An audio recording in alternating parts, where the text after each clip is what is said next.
أشهد أن لا إله إلا الله وحده لا شريك له وأشهد أن محمدا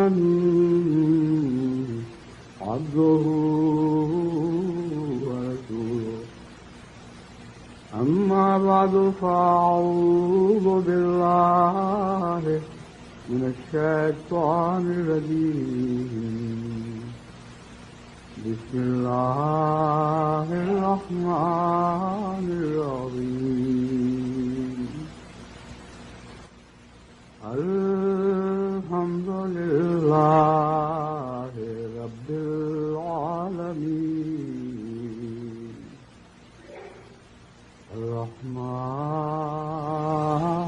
الرحيم مالك يوم الدين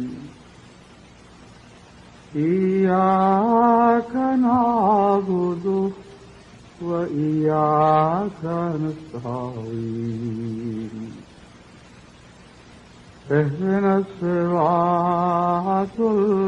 المستقيم صراط الذين أنعمت عليهم غير المغضوب عليهم ولا الضالين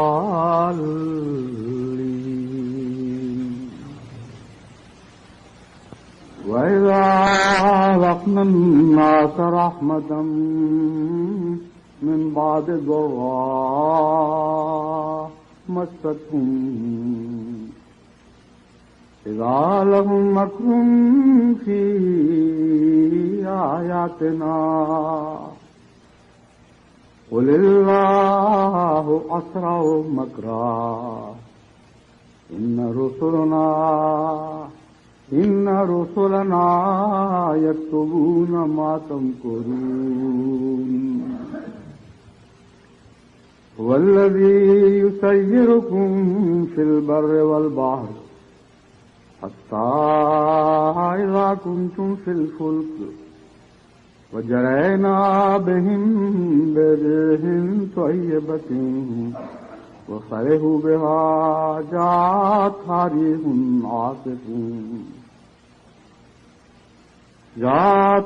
ريح عاصف وجاءهم الموج من كل مكان وظنوا أنهم أحيط بهم دعوا الله مخلصين له الدين لئن أنجيتنا من هذه لنكونن من الشاكرين فلما أنجاهم إذا هم يبغون في الأرض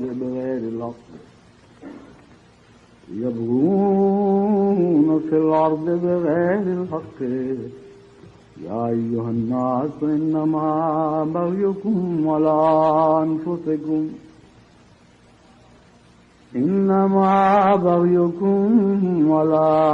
أنفسكم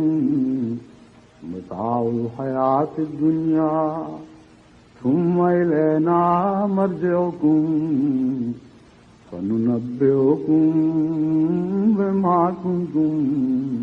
تعملون. یہ آیات سورہ یونس کی 21 تا 24 آیات ہیں جن کی میں نے تلاوت کی ہے. اللہ تعالیٰ فرماتا ہے کہ جب ہم اپنے بندوں کو اپنی رحمت کا مزہ چکھاتے ہیں، یعنی بندوں پر بے رحمت کا سلوک فرماتے ہیں. یہاں لفظ بندوں کا ترجمہ شاید درست نہیں، الناس ہے، یعنی لوگوں کو قطع نظر اس کے کہ وہ خدا کے بندے بننے کی اہلیت رکھتے بھی ہیں کہ نہیں، عمومی لفظ ہے. تو یوں کہنا چاہیے کہ جب ہم انسانوں کو، بنی نوع انسان کو اپنی رحمت کا لطف چکھاتے ہیں، بعد اس کے کہ ان کو کوئی مصیبت آ پڑی ہو، اذا لہم مکر فی آیاتنا، پھر وہ ہماری آیات میں مکر کرنے لگ جاتے ہیں۔ قُلِ اللَّهُ أَسْرَعُ مَكْرًا، ان سے کہہ دے کہ اللہ تعالیٰ تدبیر کرنے میں سب سے زیادہ تیز ہے۔ إِنَّ رُسُلَنَا يَكْتُبُونَ مَا تَمْكُرُونَ، ہمارے بھیجے ہوئے ہمارے رسول، ہمارے فرستادہ لوگ وہ سب باتیں لکھ رہے ہیں جو تم مکر کے طور پر کرتے ہو۔ اذا اذقنا الناس رحمة من بعد ضراء مستهم میں ایک ایسا گہرا انسانی فطرت کا فلسفہ بیان ہوا ہے جس کا صرف مذہبی دنیا ہی سے نہیں بلکہ عام انسانی دلچسپیوں کے ہر دائرے سے تعلق ہے۔ ایک انسان جب کسی مصیبت میں مبتلا ہوتا ہے تو اس کے لیے اندھیرا ہی اندھیرا ہوتا ہے اور کچھ دکھائی نہیں دیتا، اور بسا اوقات انسان سمجھتا ہے کہ میں تو گیا۔ بڑی بڑی مصیبتیں تو الگ بات ہے، میں نے دیکھا ہے کہ چھوٹی سی بیماری بھی بعض لوگوں کو اس طرح مغلوب کر دیتی ہے کہ معمولی بیماری کے بھی وہ خود اپنے نفس میں افسانے گھڑتے رہتے ہیں۔ کسی کو کینسر ہو جاتا ہے، کسی کو کوئی اور گہری بیماری پکڑ لیتی ہے اپنے فرضی خیالوں میں ہی، اور وہم ہے کہ پیچھا ہی نہیں چھوڑتے، اور پھر انسان یہ سوچتا ہے کہ مجھ سے یہ غلطیاں بھی ہوئیں، یہ غلطیاں بھی ہوئیں، آئندہ اگر اللہ تعالیٰ نے مجھے نجات بخشی، صحت عطا فرمائی تو میں یہ کروں گا وہ کروں گا۔ تو انسانی دلچسپی کے ہر دائرے سے اس گہری نفسیاتی سوچ کا تعلق ہے کہ جب انسان مشکل میں مبتلا ہو تو بسا اوقات وہ مشکل اس پر اس قدر غالب آ جاتی ہے کہ اسے نجات کی کوئی راہ دکھائی نہیں دیتی، اور جب خدا تعالیٰ اس مشکل کو دور فرما دیتا ہے تو فرمایا اس کے بعد اذا لہم مکر فی آیاتنا، پھر وہ ہماری آیات میں مکر کرنے لگ جاتے ہیں۔ یہ مضمون مذہبی دنیا پر بھی بڑی صفائی اور گہرائی کے ساتھ اطلاق پاتا ہے، اور دنیاوی معاملات میں بھی۔ مذہبی دنیا میں اس طرح کہ قرآن کریم نے ہمیں جو فرعون کے زمانے کے واقعات بتائے ہیں ان سے پتہ چلتا ہے کہ بار بار فرعون کی قوم کو اللہ تعالیٰ نے حضرت موسیٰ علیہ الصلوۃ والسلام کی پیشگوئیوں کے عین مطابق پکڑا، اور جب ان کی پکڑ آئی تو وہ حضرت موسیٰ کی طرف بار بار دوڑے اور یہ کہا کہ ہمارے لیے دعا کرو، کیونکہ اب اس بلا کو تمہاری دعا کے سوا کوئی چیز ٹال نہیں سکتی۔ اور جب وہ بلا ٹل گئی تو اذا لہم مکر فی آیاتنا کا دور شروع ہوا، اور انہوں نے دل میں سوچا کہ ہم نے کیا بے وقوفی کی تھی، یہ تو ایک روزمرہ کا ہونے والا حادثہ تھا، ایک ایسا واقعہ تھا جو انسانوں کے ساتھ پیش آتا ہی رہتا ہے۔ کبھی دریاؤں کے پانی گدلے ہو جاتے ہیں، کبھی مینڈک بڑھ جاتے ہیں، کبھی جوئیں کثرت سے پھیل جاتی ہیں، یہ تو روزمرہ کے ہونے والے واقعات ہیں۔ ان کا موسیٰ یا اس کی دعا سے کیا تعلق ہے؟ چنانچہ ان کا جو مکر ہے وہ آیات میں شروع ہو گیا، یعنی دیکھی تو انہوں نے آیات تھیں، خدا کی کھلی کھلی نشانیاں دیکھی تھیں،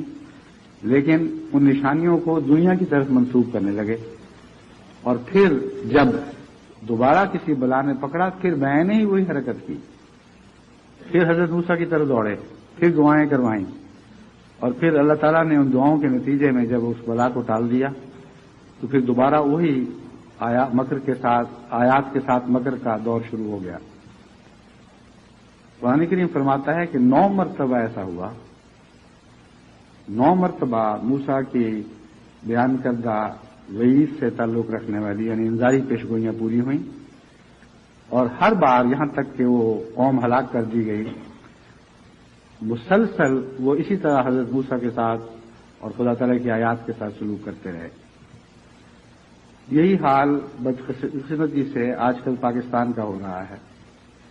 اور دن بدن یہ صورتحال زیادہ گمبھیر اور خوفناک اور پیچیدہ ہوتی چلی جا رہی ہے۔ یہ عجیب بات ہے جسے وہ شاید ملا کر سوچتے بھی ہیں کہ نہیں، کہ جب سے اسلامائزیشن کا نام شروع ہوا ہے، یعنی ملک کے اندر اسلام کو جاری کرنا، اور یہ ضیاء الحق صاحب کے دور کا قصہ ہے، وہاں سے بات چلی ہے۔ جب سے ساری قوم نے بحیثیت قوم اسلام کے نام پر خدا کو خوش کرنے کی کوششیں شروع کی ہیں،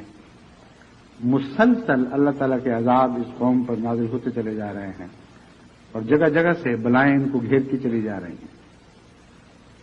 کوئی انسانی زندگی کا ایسا پہلو نہیں ہے جس میں امن رہ گیا ہو،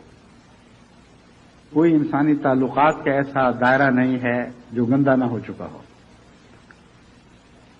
ہر وہ شہری جو پاکستان میں کسی پہلو سے زندگی بسر کر رہا ہے، اس کے کوئی نہ کوئی حقوق کسی اور نے سلب کیے ہوئے ہیں۔ اگر کسی شخص نے نہیں کیے تو حکومت نے سلب کیے ہیں، حکومت نے نہیں کیے تو کسی قوم نے کر لیے ہیں۔ کسی نہ کسی پہلو سے ہر شخص محسوس کرتا ہے کہ وہ آزادی کی سانس نہیں لے رہا، مجبور اور بے اختیار ہے اور بے بس ہے، اور ظلم اتنا پھیل گیا ہے اور اتنا گہرائی میں جا چکا ہے کہ چھوٹے چھوٹے معصوم بچوں کی عزت بھی محفوظ نہیں رہی، معصوم بچیوں کی عزت بھی محفوظ نہیں رہی۔ اغوا ہو رہے ہیں دن بدن اور بڑی بڑی قیمتیں مانگی جاتی ہیں۔ بعض ایسے غریب لوگ ہیں جنہوں نے مجھے خود اپنی داستان لکھی کہ بچہ ہمارا اغوا ہو گیا ہے اور جتنا مطالبہ ہے اگر ہم ساری جائیداد بیچ دیں تب بھی وہ مطالبہ پورا نہیں کر سکتے، اور شرط یہ ہے کہ اگر ہم مطالبہ پورا نہیں کریں گے تو بچے کو قتل کر کے اس کی لاش ہمارے پاس بھجوا دی جائے گی۔ اور وہ لکھتے ہیں کہ یہ کوئی دھمکی نہیں، یہ روزمرہ کی باتیں ہیں۔ معصوم بچوں کو قتل کر کے واپس ماں باپ کے پاس بھیجوا دیا جاتا ہے یا نہروں میں بہا دیا جاتا ہے کہ ان کے ماں باپ کچھ پیسے نہیں دے سکے۔ چوری، اچکا پن، ڈاکے، بدیانتی، عدالتوں میں جھوٹ، کوئی ایک پہلو بھی پاکستانی زندگی کا ایسا باقی نہیں رہا جہاں اسلام جاری و ساری دکھائی دیتا ہو۔ اور کثرت کے ساتھ خدا تعالیٰ کی ناراضگی کی علامات ظاہر ہوتی چلی جا رہی ہیں۔ جس طرح حضرت نوح کے سیلاب نے قوم کو غرق کیا تھا، اسی طرح بدیوں اور معاصی کا اور بے اطمینانی اور بدامنی کا ایک سیلاب ہے، اس میں ساری قوم غرق ہوئی پڑی ہے اور ان کو یہ علم نہیں کہ ہمارے ساتھ کیوں ایسا ہو رہا ہے۔ آج بھی اخباروں میں بڑے دھڑلے سے اسلام کی باتیں ہو رہی ہیں، شریعت کے قصے چل رہے ہیں، اور مولویوں کے قبضے میں اسلام دے کر اسلام کے ساتھ حد سے زیادہ جو بے وفائی ہو سکتی تھی وہ کی جا چکی ہے۔ یہ کوئی نہیں سوچتا کہ اگر یہ چیزیں خدا کی خاطر تھیں، واقعی اسلام کی محبت میں تھیں، تو خدا کو کیا ہو گیا ہے کہ اس کے بدلے میں ہمیں انعام دینے کی بجائے جوتیوں پر جوتیاں مارتا چلا جا رہا ہے۔ ایسی نیک قوم جس نے اتنے لمبے عرصے تک پاکستان بننے کے بعد جد و جہد جاری رکھی کہ بالآخر اس ملک کو اسلامی بنانا ہے، ایسی نیک قوم جس نے اس جد و جہد کا دامن نہیں چھوڑا جب تک کہ ان مقاصد کو حاصل نہیں کر لیا، اور یہاں تک کہ اسمبلیاں مجبور ہو گئیں، ان کے سر جھک گئے اور آخر شریعت اسلامیہ نافذ کر دی گئی۔ ایسی قوم کو انعام ملنا چاہیے تھا، یہ سزا ملنی چاہیے تھی، یہ پہلو کوئی نہیں سوچتا۔ اور جہاں تک اس بات کا تعلق ہے کہ یہ سب کچھ جماعت احمدیہ سے ظلم کے نتیجے میں ہے، یہاں تک تو ان کی فکر جاتی ہی نہیں، سوچ سے ہی محروم ہو چکے ہیں، دماغی قوتیں سلب ہو گئی ہیں۔ حالانکہ یہ ایک معمولی سی بات ہے، اگر احمدیہ مسئلہ نہ ہوتا تو ناممکن تھا کہ پاکستان کی سیاست مولوی کو اپنی جوتی کی نوک پر بھی رکھتی۔ صرف احمدیت کے تعلق کا خوف ہے، احمدیت کی جانبداری کا خوف ہے، جو ہمارے سیاستدان کو دن بدن مولوی کے سامنے جھکنے پر مجبور کرتا چلا جاتا ہے۔ جب احمدیت کے تعلق کا کوئی دھمکی ہو تو اس دھمکی کے اثر سے نکلنے کے لیے سب کچھ کر گزرنے کے لیے تیار ہوتے ہیں، انصاف کا دامن ہاتھ سے چھوڑ دیتے ہیں، عقل کا دامن ہاتھ سے چھوڑ دیتے ہیں جتنا بھی باقی ہے، اور یہ نہیں سوچتے کہ دنیا کی سیاستیں اس طرح زندہ نہیں رہا کرتی۔ پہلو ایک عام عدالت جاری ہے، ایک شرعی عدالت جاری ہو گئی، ایک عام قانون جاری ہے، ایک شرعی قانون جاری ہو گیا ہے، اور چند مولویوں کے ہاتھ میں شریعت کی تعبیر اس طرح چھوڑ دی گئی کہ شریعت کورٹ جو بھی فیصلے دیتی ہے، اب یہ ہمارے پاکستانی اسمبلیوں کے نمائندے مجبور ہو چکے ہیں اپنے ہاتھوں خود، جنہوں نے اپنے آپ کو رسیوں میں جکڑ لیا ہے کہ جو وہ کہیں اسلام کے نام پر اسے کرنے پر مجبور ہیں۔ اتنا دوگلا پن پیدا ہو چکا ہے ہمارے قانون میں کہ بعض قانون دان اس پر بڑی سخت تشویش کا اظہار کر رہے ہیں۔ تو ایک موسیٰ کی قوم تھی، یعنی موسیٰ کے مقابل پر فرعون کی قوم میں کہنا چاہتا تھا، جو ظلم کرتی تھی اور ظلم کے بعد اتنی عقل ضرور رکھتی تھی کہ سمجھتی تھی کہ اس ظلم کا کچھ تعلق ضرور ہے ہماری شامت اعمال سے۔ بدعمالیاں ہیں تو شامت اعمال ہے، اور پھر وہ جا کر اپنے ظلموں کی معافی بھی مانگتے تھے اور استرجاع بھی کرتے تھے کہ ہمارے لیے دعا کرو، اللہ تعالیٰ ان مصیبتوں کو ٹال دے۔ اور قرآن کریم نے عبرت کے طور پر ان کے واقعات کو ہمارے سامنے کھول کر رکھ دیا۔ لیکن آج کے باشعور زمانے میں، جبکہ تعلیم کا چرچا ہے، دنیا سمجھتی ہے کہ اتنا ترقی کر چکی ہے، اتنا آگے نکل گئی ہے، اس زمانے میں عقل دنگ رہ جاتی ہے کہ پاکستان اور بعض دوسرے ملکوں میں اتنی سی سوچ بھی باقی نہیں رہی کہ وہ باتوں کے آپس میں رشتے تو ملا کے دیکھیں۔ کب سے پاکستان مصیبت میں مبتلا ہوا ہے؟ جب سے احمدیوں کو اسلام سے باہر نکالا ہے۔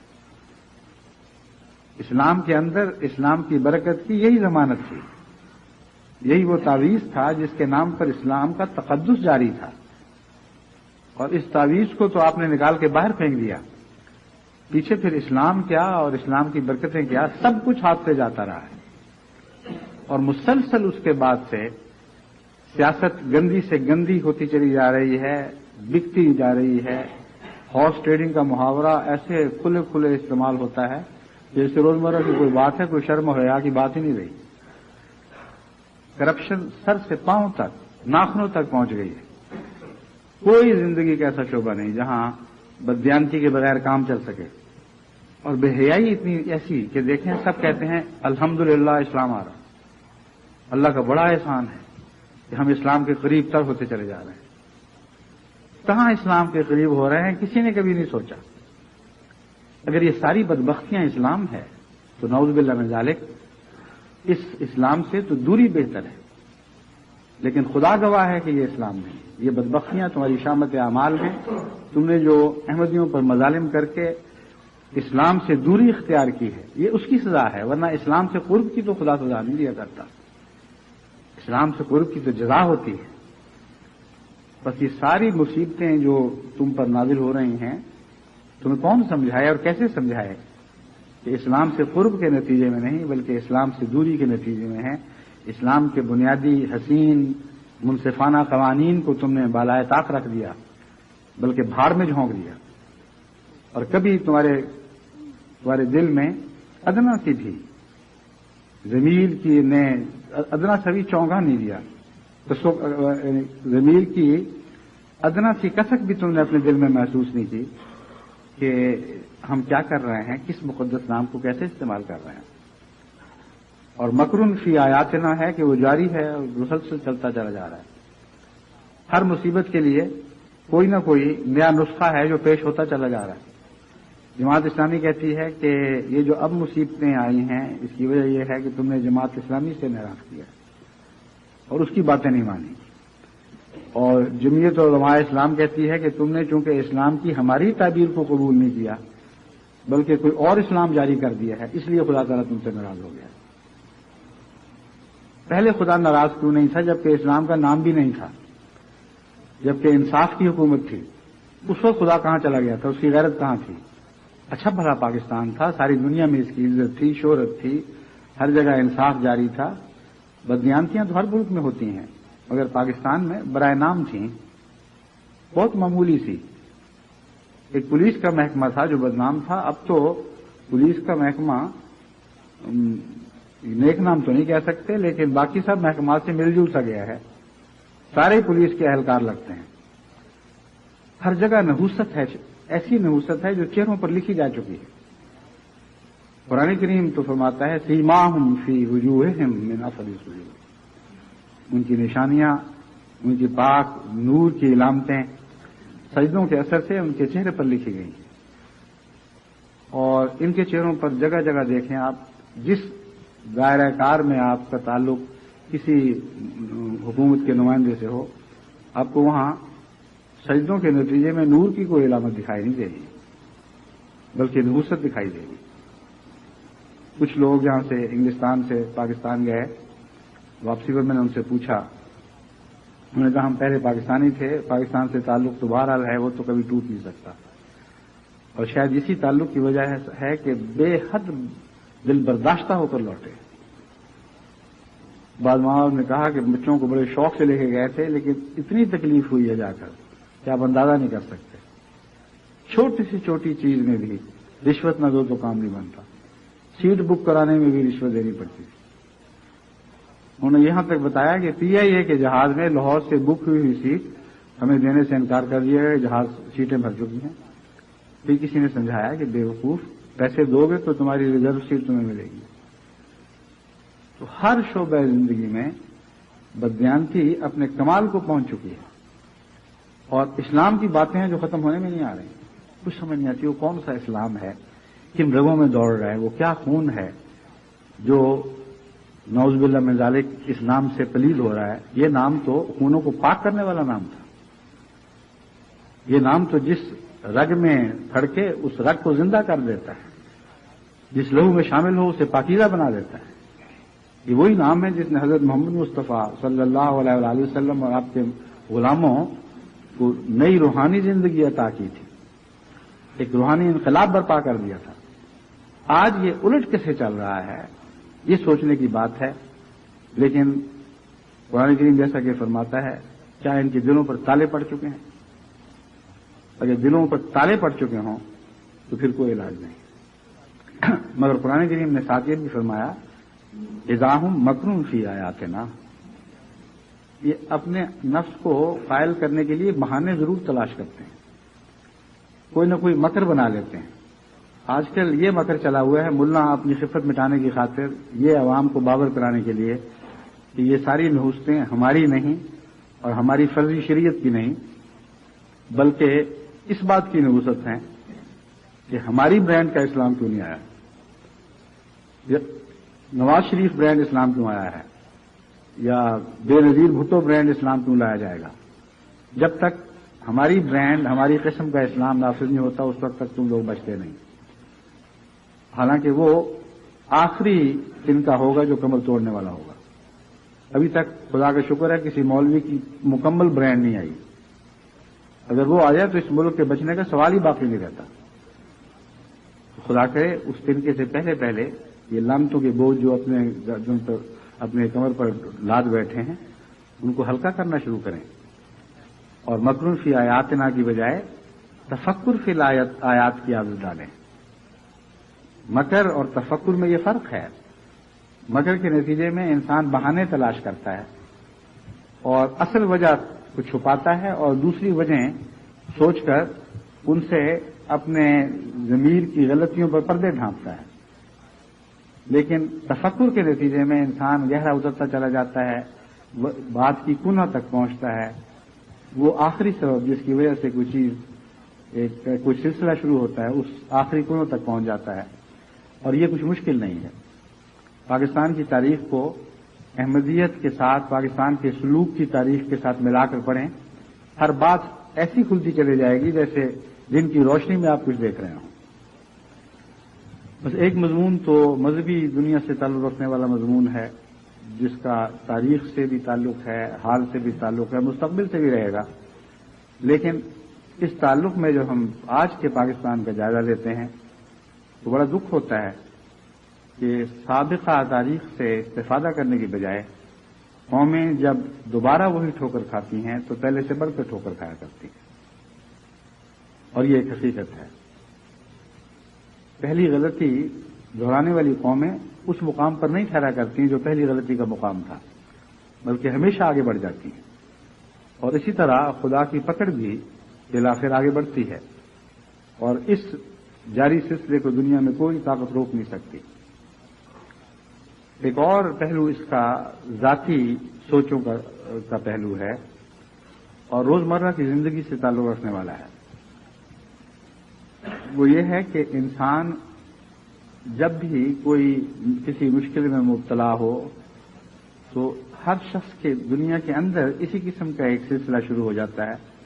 وہ سوچتا ہے کہ میں کیوں اس مصیبت میں مبتلا ہوا، اب میں بچوں گا تو کیسے بچوں گا، اگر میں بچ گیا تو کیا کچھ کروں گا، اور دعائیں کرتا بھی ہے اور کرواتا بھی ہے بسا اوقات. لیکن جب بچ جاتا ہے تو ہمیشہ اس بچنے کا کریڈٹ یا اپنے آپ کو دیتا ہے یا اپنی کسی ہوشیاری کو دیتا ہے، اپنے کسی علاج کو دیتا ہے، یا اور کوئی بہانہ ڈھونڈ لیتا ہے، اور ہمیشہ تعریف خدا کے لیے دل میں پیدا نہیں کرتا بلکہ اپنے لیے یا اپنی کسی ہوشیاری کے لیے تعریف کا جواز پیدا کرتا ہے. یہ ہمیشہ کا لفظ تو شاید درست نہ ہو، کیونکہ بہت سے لوگ ہیں جن کو خدا تعالیٰ اس ہلاکت سے بچاتا ہے، لیکن یہ روزمرہ کی ایک عام انسانی نفسیات سے تعلق رکھنے والا مسئلہ ہے. ایک انسان کسی مشکل میں مبتلا ہوا اور دعا بھی کی اور ہاتھ پاؤں بھی مارے، اور کوئی نہ کوئی تدبیر کہیں چل گئی، یا وہ یہ سمجھا کہ اتفاق سے میرا ایک ایسا دوست آ گیا جس کو مدت سے جانتا تھا لیکن تعلق نہیں رہا تھا، وہ موقع پر آ گیا اور میں نے اس سے بات کر لی، اور جب وہ مصیبت چل گئی تو اس کی تعریف جو ہے یا وہ دوست تک ختم ہو جائے گی یا اپنی ہوشیاری تک، کہ میں اگر اس وقت اس سے بات نہ کرتا تو شاید میرے مسئلہ کبھی حل ہی نہ ہوتا. اور اس کو یہ خیال نہیں آتا کہ جو دعا کی تھی اس کے نتیجے میں خدا مسبب الاسباب ہے. یہ کیوں نہیں سوچا اس نے کہ خدا نے دوست کو بھجوا دیا جس سے کبھی ملاقات نہیں رہی تھی، خدا نے بر وقت اس کے دل میں خیال پیدا کیا کہ یوں ہو گیا ہوگا. ایک ایسی فیملی جس کو کسی ملک کا ویزا ملنا مشکل تھا، کیونکہ وہ مومن فیملی ہے، مومن خاندان ہے، دل کے لحاظ سے، عقل کے لحاظ سے، اس لیے میں ان کی مثال دیتا ہوں کہ ان کی سوچ مختلف تھی اس موقع پر، اور وہی مومنانہ سوچ ہے. ایک ایسی جگہ کا ویزا لینے کے لیے جہاں ایمبیسیز نے راستے بند کیے ہوئے تھے، کسی ایمبی کو ویزا نہیں دیتے. انہوں نے کوشش کی اور آخر خیال آیا کہ بے دلی سے، یعنی کوشش تو نہیں کی، پتہ کیا تو پتہ لگا کہ کوئی احتمال نہیں ہے، کوئی امکان نہیں ہے. ان کے میاں نے یوں ہی بے دلی سے اپنے ایک دوست سے ذکر کیا کہ خواہش تو بہت تھی میرے بچے وہاں چلے جائیں لیکن کوئی صورت نہیں ہے. اس دوست نے کہا کہ صورت کیسے نہیں، ابھی جاؤ اور جا کے درخواست دے دو اور دیکھو پھر کیا ہوتا ہے. انہوں نے جا کے درخواست دی، بغیر انٹرویو کے، بغیر کسی سوال جواب، بغیر بیوی بچوں کو بلائے، سب کا ویزا فوراً دے دیا. اب اگر مطلوب فی آیاتنا کی سوچ ہوتی تو دماغ صرف اسی دوست تک ٹھہرتا کہ دیکھو کتنا عظیم الشان دوست تھا، کیسے موقع پر کام آیا. لیکن چونکہ مومنانہ سوچ تھی، انہوں نے شروع سے آخر تک یہی کہا کہ اللہ تعالیٰ کی شان دیکھیں، جب وہ کسی بندے کے لیے تدبیر کرتا ہے تو کس طرح تدبیر کرتا ہے. کہ میں وہ گمان میں بھی نہیں تھا کہ اس دوست سے ہمیں کوئی خیر پہنچے گی، اور بغیر کسی تدبیر کے، بغیر کسی توقع کے، بغیر اس علم کے کہ اس کا اسمبلی سے کوئی دور کا بھی تعلق ہے، یوں ہی بے دلی کی سی بات تھی جو کر دی کہ چھوڑیں وہاں ہم کیسے جا سکتے ہیں، وہاں تو کسی ایم جی کو ویزا ملنے کا سوال ہی نہیں. اور معلوم ہوتا ہے اس دوست کا ایمبیسی میں کسی شخص سے گہرا تعلق تھا، اس نے اس کو جب بھیجا ہے تو کوئی بات ہوگی، لیکن اصل سبب یہ تعلق نہیں تھا، اصل سبب خدا کی تقدیر تھی، اور وہ تدبیر تھی جو تقدیر کے نتیجے میں پیدا ہوئی. تو مطلوب فی آیاتنا اور تفکر فی آیاتنا دونوں میں فرق ہے. روزمرہ کی زندگی میں ہم سے بارہا یہ واقعات ہوتے ہیں. جب بیمار ہوتے ہیں اور اچھے ہو جاتے ہیں تو کہتے ہیں فلاں دوائی سے پیدا ہوا، فلاں چیز سے پیدا ہوا. دوائیاں بھی کام کرتی ہیں مگر خدا کے اذن سے کام کرتی ہیں. صحیح دوائی تک ذہن کا پہنچ جانا بھی اللہ کے اذن سے ہوتا ہے. دوائی کو اجازت بھی کام کی تب ملتی ہے جب اللہ تعالیٰ کا اذن ہو. بس مومن کو ہمیشہ تدبر فی آیات چاہیے، تفکر فی آیات چاہیے، اور کبھی یہی مکر فی الآیات کی عادت نہیں ڈالنی چاہیے، کیونکہ یہ ہلاک کرنے والی عادت ہے. جن قوموں میں انفرادی طور پر آیات میں مکر کرنے کی عادت پڑ جاتی ہے، بحیثیت مجموعی، بحیثیت قوم، ان کی ساری قومی فکر ہی مکر فی الآیات کی فکر بن جایا کرتی ہے. جیسے فرعون کی قوم اس سے پہلے اس وجہ سے ہلاک تھی، جیسا کہ اب ہم پاکستان میں بہت دردناک حالات دیکھ رہے ہیں. اسی طرح کی یہ زہر ہے جو افراد میں داخل ہوتا ہے،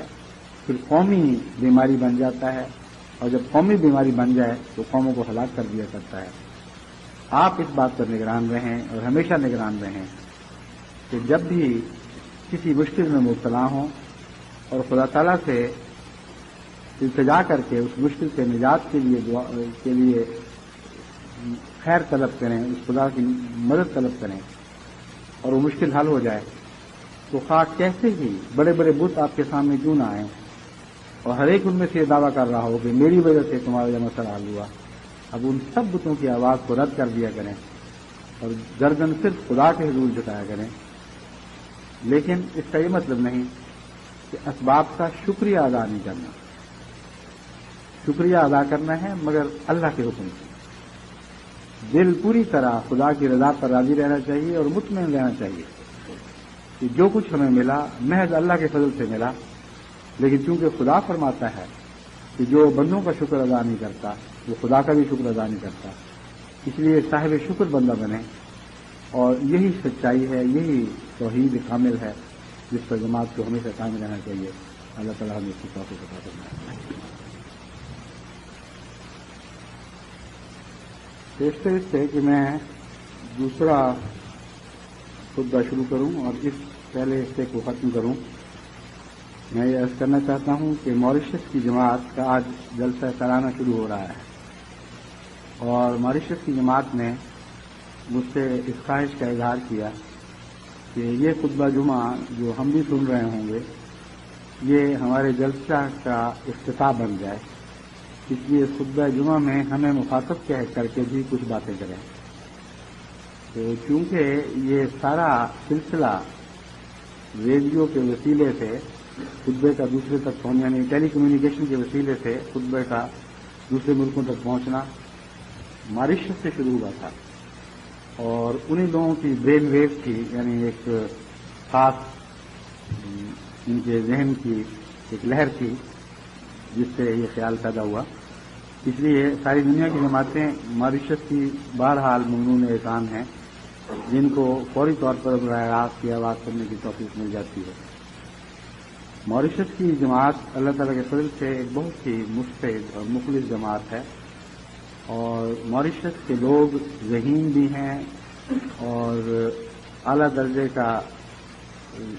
سینس آف ہیومر یعنی ذوق مزاح بھی رکھتے ہیں، اور بہت کاموں میں باقاعدہ اور مستعد ہیں. یہ اگرچہ جزیرہ ایسا ہے جس میں جا کر لوٹس ایٹرز کا خیال آتا ہے، یعنی ٹینیسن کی ایک مشہور نظم ہے لوٹس ایٹرز، جس میں ایک ایسے جزیرے کا نقشہ کھینچا گیا ہے جہاں ہمیشہ ایک ہی سا موسم رہتا ہے، بہت ہریالی ہے اور بہت سرسبزی اور شادابی ہے، اور زمین بھی مہربان ہے اور آسمان بھی مہربان ہے، اور لیکن اتنا مہربان ہیں دونوں کے دونوں کہ لوگوں کو اپنے کاموں کے لیے کچھ کرنا نہیں پڑتا. اس لیے وہ بے انتہا سست ہو گئے ہیں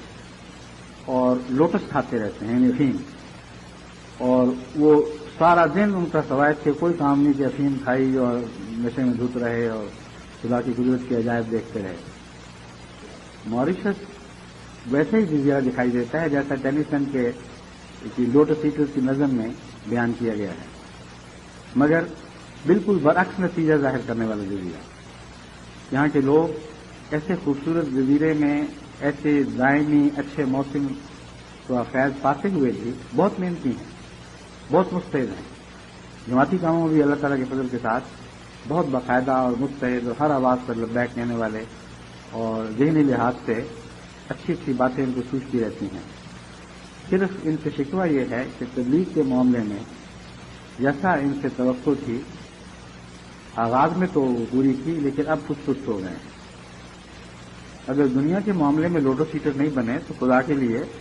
تبلیغ کے معاملے میں تو لوٹس ایٹر نہ بن جاؤ. یہ ایک وہ جگہ ہے جہاں لوٹس ایٹر ہونا حرام ہے، اس لیے اگر آپ لوگ خدا کی نعمتوں کا جو اس نے آپ پر نازل فرمائی شکر ادا کرتے ہوئے